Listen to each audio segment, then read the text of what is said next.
दोस्तों, भगवान बुद्ध को जब दिव्य दृष्टि प्राप्त हुई, जब उन्होंने यथार्थ सत्य को जाना, तो उसके बाद उस सत्य को वे लोगों को अवगत कराने लगे और जो भी मनुष्य उनके संपर्क में आता है वे उस परम सत्य के बारे में विस्तार से बताने लगे।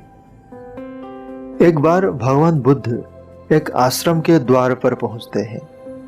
उस आश्रम में एक मुनि उनके कुछ अनुयायियों को कुछ समझा रहे होते हैं। जैसे ही बुद्ध आश्रम में प्रवेश करते हैं, सभी लोगों की दृष्टि बुद्ध पर पड़ती है और सभी लोग बुद्ध को देखते रह जाते हैं।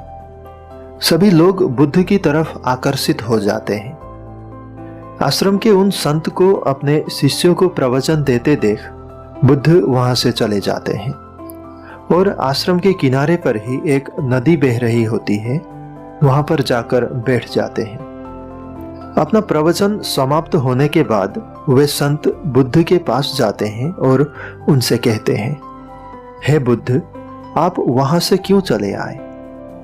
बुद्ध उन संत से कहते हैं कि अगर मैं वहां पर होता तो आपकी बातें सुनकर अवश्य ही मेरे मन में कोई प्रश्न उठ जाता और मैं आपसे उसे पूछ लेता, और कोई भी प्रश्न आपसे उस समय करना आपको दुविधा में डालना होता, इसीलिए मैं वहां से वापस चला आया। वे संत कहते हैं, परंतु अब तो यहाँ पर कोई नहीं, अब आप मुझसे जो भी प्रश्न पूछना चाहें पूछ सकते हैं। बुद्ध उन संत से कहते हैं, क्या आप मानते हैं कि दुख है? वे संत कहते हैं, हाँ, मैं मानता हूं कि दुख है। बुद्ध कहते हैं, क्या आप मानते हैं कि दुख के कारण होते हैं? वे संत कहते हैं, हाँ, मैं मानता हूं कि दुख के कारण होते हैं। बुद्ध कहते हैं, तो इसका निवारण भी होनी चाहिए। वे संत कहते हैं, हाँ बिल्कुल, इसका निवारण भी होनी चाहिए। परंतु मैं आपसे एक प्रश्न पूछना चाहता हूं बुद्ध। वे संत कहते हैं। बुद्ध कहते हैं, आपका जो भी प्रश्न हो वह आप पूछ सकते हैं। वे संत कहते हैं, आप सुनी सुनाई बातें नहीं कहते, आप अपनी अनुभव की कहते हैं। आप कहते हैं, हमें किसी भी समस्या का समाधान बाहर ढूंढने की बजाय अपने भीतर ही ढूंढनी चाहिए। पर एक प्रश्न जो मेरे मन में हमेशा चुभता है वो यह है कि क्या ये पाठ, पूजा, कर्मकांड, हवन आदि सब व्यर्थ हैं? बुद्ध मुस्कुराते हैं और कहते हैं, पहले आप मेरे एक प्रश्न का उत्तर दीजिए। वे संत कहते हैं, कहिए बुद्ध, क्या प्रश्न है आपका?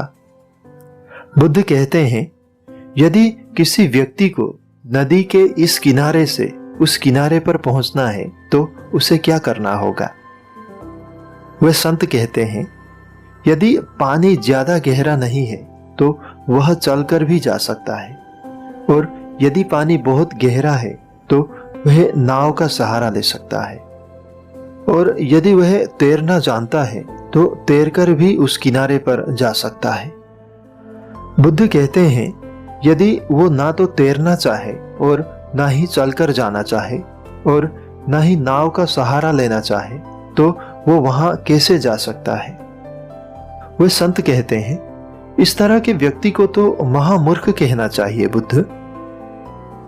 बुद्ध कहते हैं, ठीक उसी तरह चाहे आप कितना ही कर्मकांड कर लो, चाहे आप कितनी भी पूजा पाठ कर लो, जब तक आप खुद नदी के उस किनारे पर नहीं पहुंचना चाहोगे, खुद प्रयत्न नहीं करोगे, तब तक आप नदी के उस किनारे तक नहीं जा सकते, और यही सत्य है। यह सुनने के पश्चात वे संत हाथ जोड़कर बुद्ध के चरणों में गिर पड़ते हैं और उनसे कहते हैं, इतनी सरल बात मुझे इतनी सरल शब्दों में आपने कह दिया।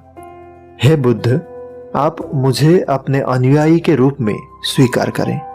और वे संत बुद्ध के अनुयायी बन जाते हैं और उनके सभी शिष्य भी उनके अनुयायी बन जाते हैं।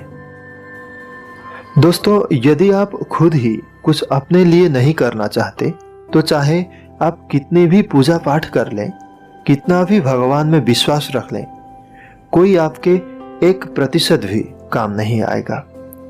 इसलिए यदि आप चाहते हैं कि आप वो बन जाएं जो आप दिल से चाहते हैं, तो आपको उसके लिए कृत्य खुद ही करना होगा।